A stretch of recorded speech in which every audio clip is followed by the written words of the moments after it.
স্বাগতম সবাইকে roots of civil engineering এর এস্টিমেটিং এন্ড কস্টিং এর পর্বে। আজকের পর্বে আমরা শিখব কিভাবে প্ল্যান থেকে ইটের সংখ্যা বের করতে হয়। প্ল্যান থেকে ইটের সংখ্যা বের করার জন্য আমাদেরকে আগে বুঝতে হবে আয়তন কি। আমরা যারা এস্টিমেটিং এন্ড কস্টিং শেষ করেছি, আয়তন নির্ণয় করার জন্য প্রথমে আমাদেরকে আগে প্ল্যান থেকে স্যালারি লাইনের দৈর্ঘ্য বের করতে হয়। তাহলে এসব আমরা আগে দেখি আয়তনটা কি। আয়তন সমান আমরা জানি দৈর্ঘ্য গুণন প্রস্থ গুণন উচ্চতা। এক্ষেত্রে আমরা দৈর্ঘ্য গুণন পুরুত্ব গুণন উচ্চতাও লিখতে পারি। আয়তনটা হচ্ছে 3 ডাইমেনশন, একটা এক্স ডাইমেনশন, একটা ওয়াই ডাইমেনশন, একটা জেড ডাইমেনশন। আরো ভালো করে যদি আমরা দেখি তাহলে একটি কিউবের এই বরাবর এক্স ডাইমেনশন, এই বরাবর ওয়াই ডাইমেনশন এবং এই বরাবর হচ্ছে জেড ডাইমেনশন। এটাকে যদি আমরা আরো ভালো করে দেখি তাহলে আমরা এখানে যে বক্সটি দেখতে পাচ্ছি, এই বক্সের এই দিকে এক ডাইমেনশন তৈরি বরাবর যদি এই বক্সকে আমরা একটি গুণ কল্পনা করি তাহলে আমরা দেখতে পারবো বক্সের জানালা, দরজা এবং চতুর্দিকে ওয়াল এবং এই প্রত্যেকটিকে আমরা ওয়ালের পরিষ্কার করতে পারি। সেক্ষেত্রে আমরা যেটা করতে পারি এখানে দৈর্ঘ্য গুরুত্ব উচ্চতা। আবার এখানে চাইলে আমরা ক্ষেত্রফল এবং উচ্চতাও লিখতে পারি। কিভাবে সেটা আসে? কারণ ক্ষেত্রফল হচ্ছে দুইটি ডাইমেনশন, অর্থাৎ এক্স ডাইমেনশন, ওয়াই ডাইমেনশন। এটা এক্স ডাইমেনশন, জেড ডাইমেনশন, যে কোনো দুইটি ডাইমেনশন মিলে আসে হলো ক্ষেত্রফল। আর ক্ষেত্রফলের সাথে আরেকটি ডাইমেনশন যখন আমরা গুণ দিব সেটা হবে আয়তন। আমরা জানি অ্যাডমিশনের এবং জবের ক্ষেত্রে আমাদের হাতে সময়টা খুব কম থাকে, যে কারণে আমাদেরকে যত দ্রুত অ্যান্সার করতে পারবো আমাদের জন্য ততই ভালো। তাহলে আমরা যেটা করতে পারি, শর্টকাট ইউজ করতে পারি। সেটা হলো দৈর্ঘ্য গুণ উচ্চতা তার মধ্যে করলে সেখান থেকে আমরা পাবো হচ্ছে এটা সমান ক্ষেত্রফল।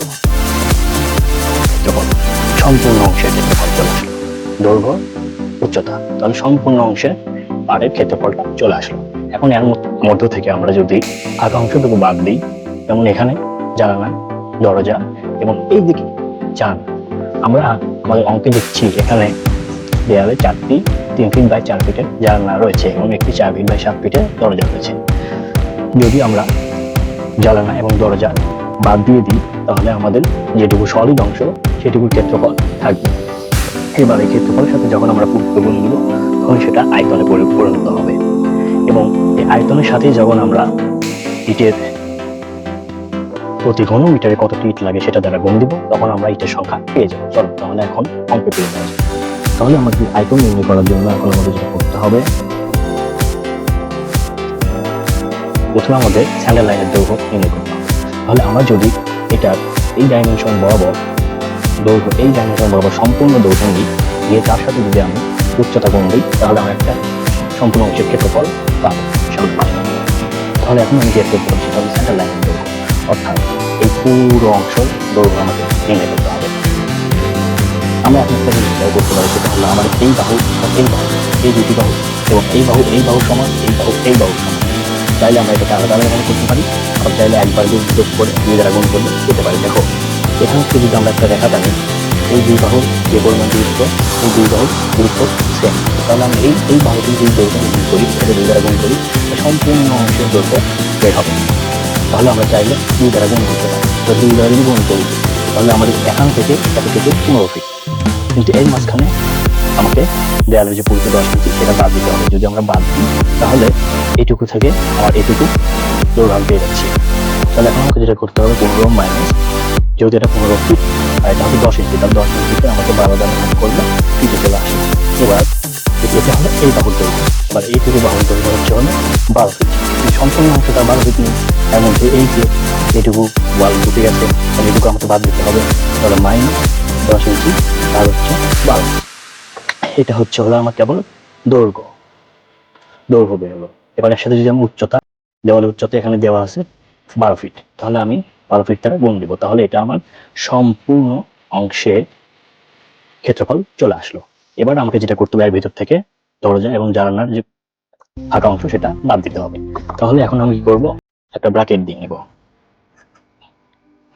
মাইনাস বা ফাঁকা অংশগুলো এখানে বলা আছে দেয়াল সমূহে 3 ফিট বাই 4 ফিটের 4টি জানালা, তো 4 গুণন 3 ফিট গুণন 4 ফিট মাইনাস, এবার এবং একটি দরজা রয়েছে 4 ফিট বাই 7 ফিটের, 4 ফিট গুণন হচ্ছে হলো 7 ফিট। দেখো এখন আমরা এখান থেকে যেটা পাচ্ছি সম্পূর্ণ অংশের ক্ষেত্রফল যেটা ছিল তার মধ্যে ফাঁকা অংশ বাদ দিলে যেটুকু আমার সলিড ক্ষেত্রফল সেটুকু থাকে, জানালা এবং দরজা এটুকু তো ফাঁকা অংশ। এবার যদি আমরা এই ক্ষেত্রফলের সাথে পুরুত্ব দ্বারা গুণ দিই, এই যে পুরুত্ব দ্বারা গুণ দিই, তাহলে আয়তন চলে আসে। পুরুত্ব কত? পুরুত্ব হচ্ছে 10 ইঞ্চি বল। তাহলে 10 ইঞ্চিকে যদি আমি ফুটে পড়ি, তাহলে 12 দ্বারা ভাগ করতে হবে। তাহলে আমি এখান থেকে যেটা পাবো সেটা হচ্ছে হলো আয়তন। যদি তুমি ক্যালকুলেটরে বসাও এগুলো, তাহলে আয়তন আসবে 443.33 ফিট কিউব। তবে অবশ্যই খেয়াল রাখতে হবে, ব্র্যাকেটগুলো আমাকে মেনটেন করতে হবে। যদি ব্র্যাকেটগুলো ভুল হয় তাহলে অঙ্ক ভুল যাওয়ার সম্ভাবনা থাকবে। তাই ক্যালকুলেটর ওঠানোর সময় আমাকে অবশ্যই খেয়াল রাখতে হবে। এবার আসি ইটের সংখ্যা। ইটের সংখ্যা কিভাবে নির্ণয় করতে হয়? ইটের সংখ্যা নির্ণয় করতে, যেহেতু এটা দেওয়ালের গাঁথুনি, তাই এখানে যেটা করতে হবে আয়তন। আয়তন গুণন হচ্ছিল প্রতি ঘনমিটারে ইটের সংখ্যা কত, সরি এটা হচ্ছে ঘনফুট। আমরা জানি প্রতি ঘনফুটে, তাহলে আয়তন পেলাম আমরা 443.33, এবং প্রতি ঘনফুটে ইট লাগে 12টি।